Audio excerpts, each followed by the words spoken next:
नमस्कार, आवाज समाचार में आपका स्वागत है। मैं हूं मनोज श्रीवास्तव। खबरों की शुरुआत करते हैं हेडलाइंस के साथ। सायरन के बीच साहसिक दौरे पर यूक्रेन पहुंचे अमेरिकी राष्ट्रपति बाइडेन। जेलेंस्की से की मुलाकात, हथियार समेत दूसरी मदद का दिया भरोसा। जेलेंस्की ने बताया ऐतिहासिक कदम। नाम और निशान मामले में चुनाव आयोग के खिलाफ सुप्रीम कोर्ट पहुंची शिवसेना। इधर शिंदे गुट ने विधानसभा में शिवसेना दफ्तर पर किया कब्जा।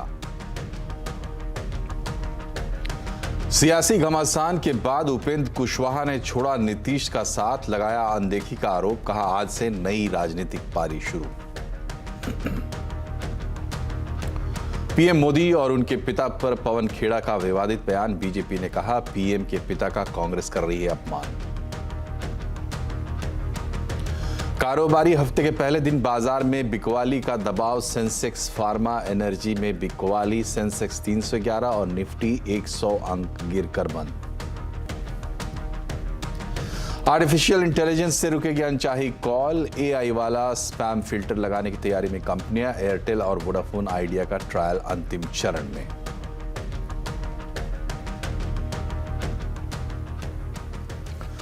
शिवसेना का नाम और तीर कमान का निशान छीनने के बाद अब उद्धव गुट के हाथ में महाराष्ट्र विधानसभा में पार्टी का दफ्तर भी निकल चुका है।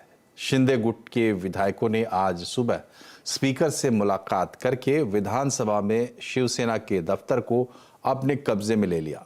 शिंदे गुट के चीफ विप भरत गोगावले ने कहा कि वो चुनाव आयोग के आदेश का पालन कर रहे हैं। चुनाव आयोग ने शिंदे गुट को शिवसेना के रूप में मान्यता दी है, इसलिए विधानसभा के अंदर शिवसेना का दफ्तर अब उनका है। इधर चुनाव आयोग के फैसले के खिलाफ उद्धव गुट ने सुप्रीम कोर्ट में अर्जी दी है, लेकिन सुप्रीम कोर्ट ने उद्धव गुट की याचिका पर तत्काल सुनवाई करने से इनकार कर दिया।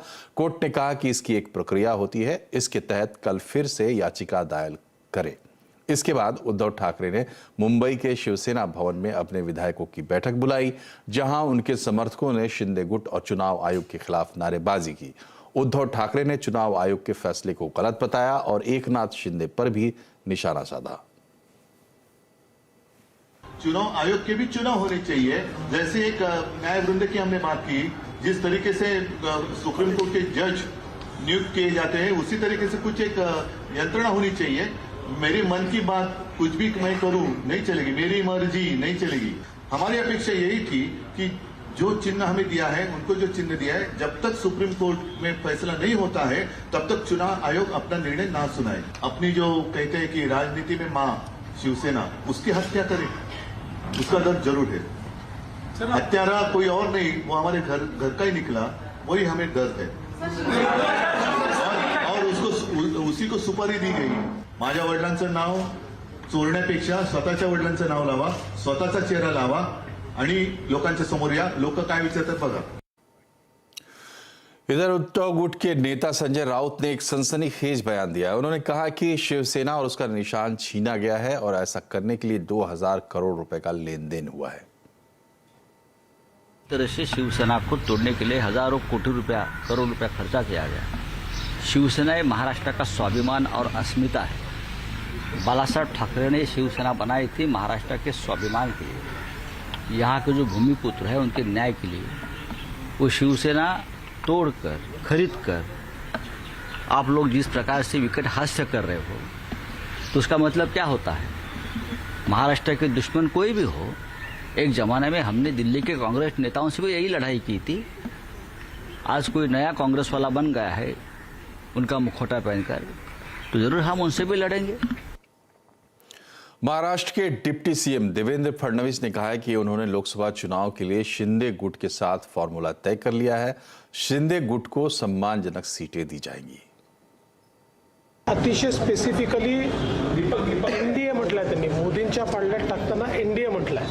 त्यांना कृपया कन्फ्युजन क्रिएट करू नका, ते होणार नाही।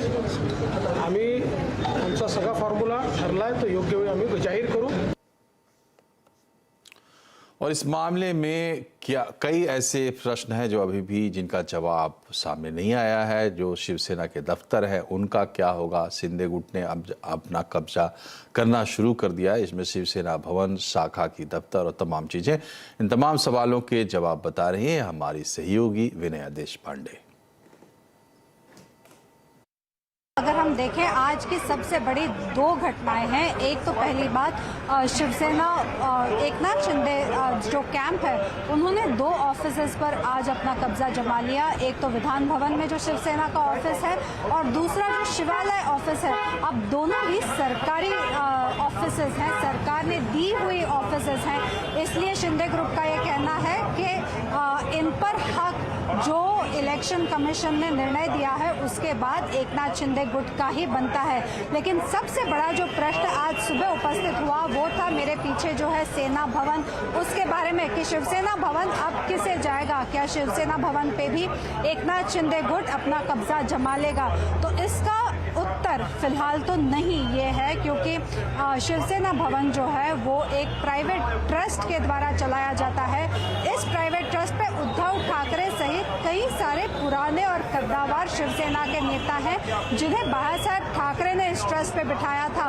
तो फिलहाल अगर हम देखें कि प्रॉपर्टी का जो ये मुद्दा है और विवाद है, इस पे हालांकि सरकार के द्वारा दिए हुए जो ऑफिसेज हैं वो तो एकनाथ शिंदे गुट के कब्जे में आ गए हैं, लेकिन जो हजारों शिवसेना की शाखाएं महाराष्ट्र राज्य भर में फैली हुई हैं और दूसरा ये शिवसेना भवन, ये उद्धव ठाकरे के ही पास रहेंगे। तो इन दोनों चीजों के बारे में अभी तो फिलहाल पूरी तरह से क्लैरिटी आ गई है, ऐसा हम कह सकते हैं। लेकिन दूसरी बात जो सबसे महत्वपूर्ण और जो कुछ देर पहले हुई वो ये है कि उद्धव ठाकरे ने प्रेस कॉन्फ्रेंस लेते हुए सीधा निशाना साधा इलेक्शन कमीशन पे और कहा कि अब इलेक्शन कमीशन को ही बर्खास्त कर देना चाहिए, क्योंकि उनका ये जो निर्णय है वो अनकॉन्स्टिट्यूशनल यानी कि संविधान के खिलाफ है। तो एक तरफ हम देखें कि उद्धव ठाकरे ने दो महत्वपूर्ण कदम अनाउंस किए। एक तो कि वो इलेक्शन कमीशन का जो निर्णय है उसके खिलाफ सुप्रीम कोर्ट में उसके दाद मांगेंगे, और दूसरी बात जो है वो ये कि अब उद्धव ठाकरे महाराष्ट्र भर में दौरे करेंगे। अगर हम देखें तो 5 मार्च से लेकर उद्धव ठाकरे के दौरे शुरू हो जाएंगे। पहला दौरा खेड़ में, जहां पे सबसे बड़ी पब्लिक रैली होने वाली है। शिवसेना के नाम और निशान के बंटवारे के बाद क्यों छिड़ा है घमासान, आज आवाज अड्डा में इसी पर होगी बड़ी चर्चा शाम 7:57 पर।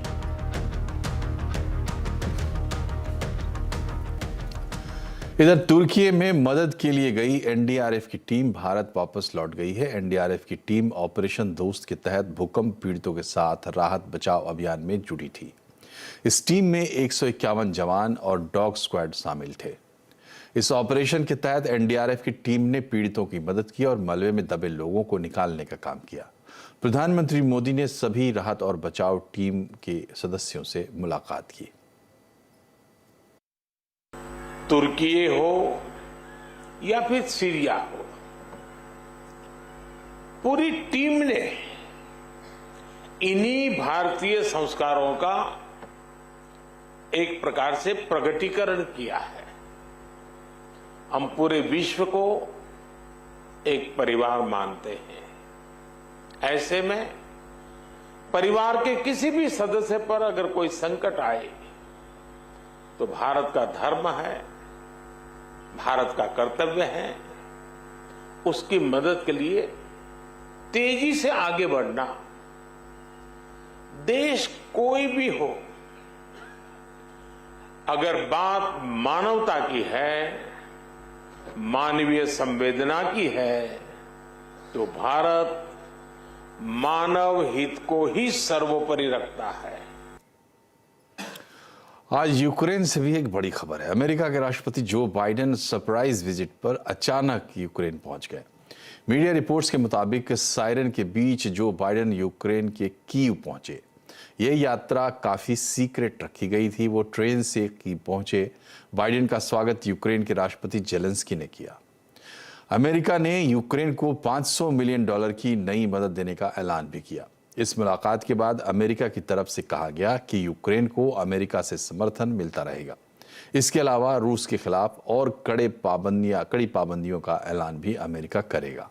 वहीं जेलेंस्की ने बाइडेन का कीव में स्वागत किया और कहा कि अमेरिका का समर्थन सभी यूक्रेन वासियों के लिए अहम संकेत है। You said that you didn't know when we'd be able to speak again. That dark night 1 year ago, the world was literally at the time bracing for the fall of Kyiv. Seems like a lot longer ago than a year, but think back to that year. Perhaps even the end of Ukraine. You know, 1 year later, Kyiv stands, and Ukraine stands. Democracy stands. The Americans stand with you, and the world stands with you. और अब बात करते हैं बाजार की। कारोबारी हफ्ते के पहले दिन बाजार में बिकवाली का दबाव रहा। सेंसेक्स 311 अंक गिरकर 60,692 पर बंद हुआ। वहीं निफ्टी 100 अंक गिरकर 17,845 पर बंद हुआ। सबसे ज्यादा बिकवाली बैंकिंग, फार्मा, एनर्जी शेयरों में रही। और यूपी विधानसभा के बजट सत्र की सोमवार को हंगामेदार शुरुआत हुई। सदन के पहले दिन राज्यपाल आनंदीबेन पटेल के अभिभाषण के दौरान विपक्ष ने जोरदार हंगामा किया। इस दौरान समाजवादी पार्टी और आरएलडी के विधायक हाथों में काली तख्तियां लेकर वेल तक पहुंच गए। यहां तक कि इस दौरान विपक्ष के विधायकों में राज्यपाल गो बैक के नारे भी लगाते हुए लोग दिखाई दिए। इसी हंगामे के बीच राज्यपाल ने अपना अभिभाषण पढ़ा। हालांकि विपक्षी दल के विधायक इतने से नहीं माने और विधानसभा के बाहर सड़कों पर भी उन्होंने राज्य सरकार के खिलाफ विरोध जताया। हालांकि बजट सत्र के शुरू होने से पहले सीएम योगी आदित्यनाथ ने सभी पार्टियों से अपील की कि वो सदन की मर्यादा को बनाए रखें। सरकार किसी भी मुद्दे पर जो प्रदेश के हित में हो, लोकतंत्र के हित में हो, विधायिका के हित में हो, उन मुद्दों पर एक सारगर्भित चर्चा के लिए तैयार है और हर एक मुद्दे का जवाब भी देने को तैयार है। और मेरी अपील होगी कि प्रदेश की जनता जनार्दन ने जिस भाव के साथ माननीय जनप्रतिनिधियों को सदन में भेजा है, उन भावनाओं के अनुरूप आचरण करते हुए हम सदन की कार्रवाई को शानदार तरीके से चला करके राज्य विधानमंडलों में उत्तर प्रदेश विधानमंडल अपनी एक नजीर प्रस्तुत करे। अखिलेश यादव ने राज्य सरकार पर हमला करते हुए कहा है कि जिस सरकार से विधायक निधि का पैसा नहीं दिया जाता वो 40 लाख करोड़ के इन्वेस्टमेंट की बड़ी बड़ी बातें करते हैं। आज देश के सामने सबसे बड़े उद्योगपति वो एसबीआई और एलआईसी का पैसा डुबा चुके हैं। क्या उत्तर प्रदेश की सरकार ने जिस तरीके से जेल भेजा था, क्या दिल्ली की सरकार एसबीआई और एलआईसी के बड़े अधिकारियों को जेल भेजेगी कि नहीं भेजेगी? और अगर उद्योगपति दिल्ली के डूबे हैं तो उसका असर उत्तर प्रदेश में दिखाई देगा। अगर उत्तर प्रदेश को ग्रोथ इंजन से जोड़ रहे हैं और इतना बड़ा सपना दिखा रहे हैं कि लगभग 40 लाख करोड़ का इन्वेस्टमेंट आएगा, पहले तो ये बताएं, सामान्य विधायक की जो निधि का सदन में कहा गया कि उनकी निधि बढ़ा दी जाएगी, जो सरकार विधायकों की निधि न बढ़ाती हो, उनसे क्या उम्मीद करोगे कि 40 लाख करोड़ से ज़्यादा जो इन्वेस्टमेंट आने का जो सपना देख रहे हैं वो कैसे पूरा होगा? अब विदेश में पढ़ाई करने के लिए छात्रों को सीधे डॉलर में लोन मिलेगा। इसकी सुविधा जल्द ही गांधीनगर के international financial services centre authority में मिलने लगेगी। डॉलर में लोन मिलने से फीस भरते वक्त करेंसी को रुपए से डॉलर में बदलने की जरूरत नहीं होगी। गिफ्ट सिटी IFSCA के डायरेक्टर दीपेश शाह से बात की केतन जोशी ने। भारत से हर साल लाखों छात्र है वो विदेश स्टडी करने के लिए जाते हैं और पे करते हैं रुपीस को डॉलर में कन्वर्ट करके अपनी फीस को। लेकिन अब ये सुविधा है वो गांधीनगर के गिफ्ट सिटी में शुरू होने जा रही है। तो क्या है इसके फायदे वो जानते हैं IFSCA के डायरेक्टर से। सर बताइए कि ये जो इनिशिएटिव हम लेने जा रहे हैं इससे क्या फ़ायदा होगा, स्टूडेंट्स को लोन किस फॉर्म में मिलेगी और क्या फ़ायदा होगा? International financial services centre gift city Gandhinagar में स्टार्ट हुआ है। ये फाइनेंशियल सेंटर में आप कोई भी ट्रांजैक्शन फॉरेन करेंसी में कर सकते हैं। जो आज हमारे स्टूडेंट्स 400,000 या 4 लाख 5 लाख स्टूडेंट्स जो एवरी ईयर इंडिया से बाहर पढ़ने जा रहे हैं, उन सबको एजुकेशन लोन और सम फॉर्म ऑफ सपोर्ट की ज़रूरत रहती है। वो फॉर्म में IFFC कैसे उनको मदद रूप बने, उसमें हम लोगों ने काफ़ी डिस्कशंस किए थे एंटिटीज़ के साथ कि जो इंटरनेशनल फाइनेंशियल सेंटर है उसका बेनिफिट आम आदमी को, आम स्टूडेंट्स को कैसे मिले। तो वहाँ पे एक एंटिटी हमारे पास आए हैं जो यहाँ पे एजुकेशन लोन फॉरेन करेंसी में देंगे। तो इसके 3 बेनिफिट है। एक तो आप अपना रुपीज़ को कन्वर्ट नहीं कर रहे हो, जैसा आपने बोला डॉलर में, तो आप डॉलर में लोन ले रहे हो और जब आप बाहर जाते हो तो आपका अर्निंग भी डॉलर में होता है, तो आपको रीपेमेंट करना है तो डॉलर टू डॉलर ही हो रहा है। तो आपका दोनों लेग का कन्वर्जन, जैसे आपने इंडिया से पैसे भेजे उसका कन्वर्जन, और जब आपने वापस वहाँ से इंडिया में पैसे भेजे उसका कन्वर्जन कॉस्ट नहीं लगेगा। ऑन एन एवरेज बोलते हैं कि आज हमारा डॉलर रेट हम लोग स्क्रीन पे देखते हैं 80-81 रुपीज़, पर आप जब किसी के पास फॉरेन करेंसी लेने जाते हो तो जो नॉर्मली आपको 83-84 में मिलता है, तो आपको वो 3-4% का कॉस्ट लगता है। तो यहाँ पे डॉलर में पेमेंट करने में उनके लिए ये बहुत बड़ी सुविधा हो जाएगी। बिल्कुल, तो जो प्रधानमंत्री का सपना था जब वो CM थे, वो सपना अब धीरे धीरे साकार होता दिख रहा है। और जो अब तक हम कन्वर्जन फीस के रूप में बाहर के देशों को जो फायदा पहुंचा रहे थे वो तो कम हो ही जाएगा, साथ ही साथ भारतीय छात्रों की लाखों की बचत भी हो सकती है। केतन जोशी, अहमदाबाद। और अभी एक छोटा सा ब्रेक, तुरंत हाजिर होते हैं। खबरें भी और भी हैं, बने रहिए हमारे साथ।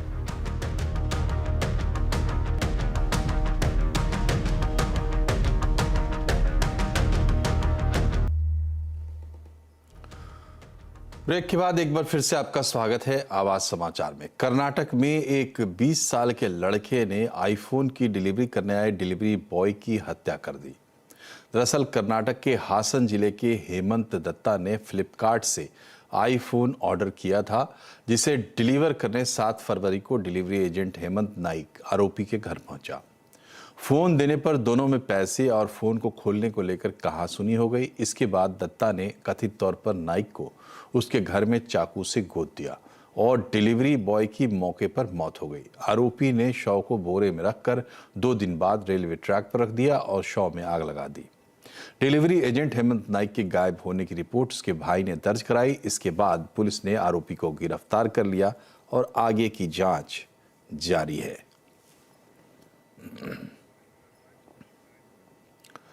पूरी दुनिया महंगाई से परेशान है, लेकिन भारत के अमीर महंगी गाड़ियों, आलीशान घर और इंटरनेशनल हॉलिडे पर दिल खोल कर खर्च कर रहे हैं। एक के बाद एक आए कई सर्वे कह रहे हैं कि अमीरों की लग्जरी शॉपिंग अभी जारी रहेगी। देखिए रोहन सिंह की रिपोर्ट।